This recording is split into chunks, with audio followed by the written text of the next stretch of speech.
Hello friends, நான் இன்றைக்கி பன்னீர் முட்டை கிரேவி பண்ண போகிறேன். அதுக்கு பாருங்கள், ஒரு 5 முட்டை எடுத்து இப்படி நல்லா பீட் பண்ணி வச்சுருக்கேன். இதை இந்த பாத்திரத்துலேயே வச்சு அவிச்சு எடுக்கணும். இட்லி பாத்திரத்தில் கொஞ்சம் தண்ணி வச்சுருக்கேன். அதில் உள்ளே வச்சுட்டு ஒரு மூடி போட்டு மூடிடுவோம். இப்படி மூடி போட்டு மூடிட்டு அதுக்கு மேலே இந்த இட்லி மூடியே மூடிடுவோம். அது நல்லா அவிஞ்சு வரட்டும். அதுக்கப்புறம் பீஸ் போடலாம்.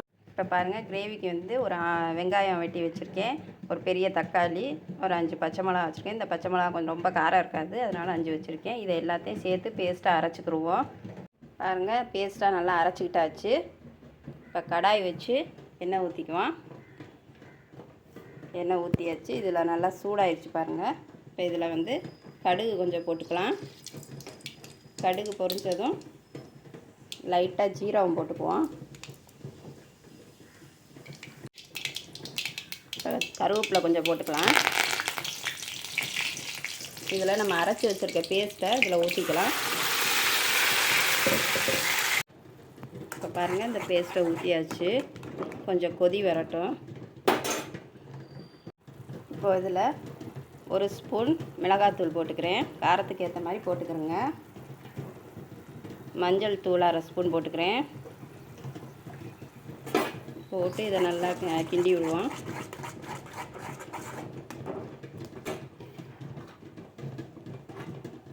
இப்போ பாருங்கள், தேங்காய் கொஞ்சம் அரைச்சி வச்சுருக்கேன். இந்த தேங்காயும் அதில் கொஞ்சம் சேர்த்துக்குவோம்.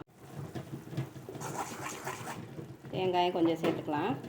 தேவையான அளவு உப்பு போட்டுக்கலாம்.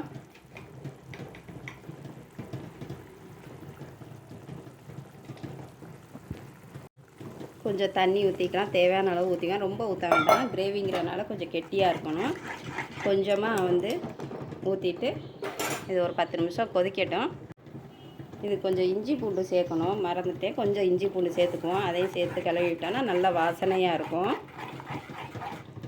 நான்வெஜ் மாதிரி நல்லா வாசனையாக இருக்கும். பாருங்கள், முட்டை நல்லா வெந்துருச்சுங்க. நல்லா கத்தி வச்சு இப்படி குத்தி பாருங்கள், நல்லா ஒட்டாமல் வருது. இப்போ எடுத்துடலாம்.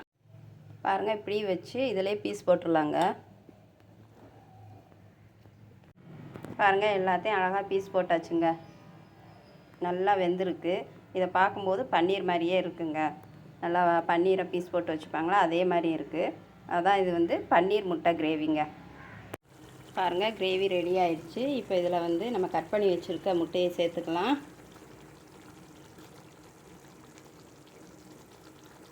பாருங்கள், எல்லா முட்டையும் இதில் சேர்த்தாச்சு. இப்போ எல்லாத்தையும் ஒன்றா சேர்த்து கிண்டி விடுவோம்.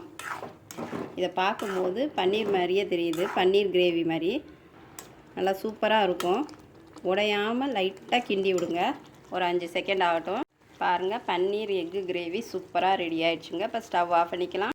பாருங்கள், பன்னீர் எக்கு கிரேவி சூப்பராக ரெடி ஆயிடுச்சுங்க. இந்த மாதிரி நீங்களும் செஞ்சு சாப்பிட்டு பாருங்கள். இது ரொம்ப சூப்பராக இருக்கும். குழந்தைகளுக்கும் ரொம்ப பிடிக்கும். இந்த மாதிரி ஸ்கூலுக்கு செஞ்சு கொடுத்தா பெரியவங்களும் நம்மளும் சாப்பிட்லாம். ரொம்ப சூப்பராக இருக்குங்க. எக்கை ஒரே மாதிரி அவிச்சு பண்ணி அந்த மாதிரி செய்கிறதுக்கு இந்த மாதிரி செஞ்சு சாப்பிட்டு பாருங்கள். இது ரொம்ப டேஸ்ட்டு சூப்பராக இருக்கும். இந்த வீடியோ பிடிச்சிருந்தால் லைக் பண்ணுங்கள், சப்ஸ்கிரைப் பண்ணுங்கள்.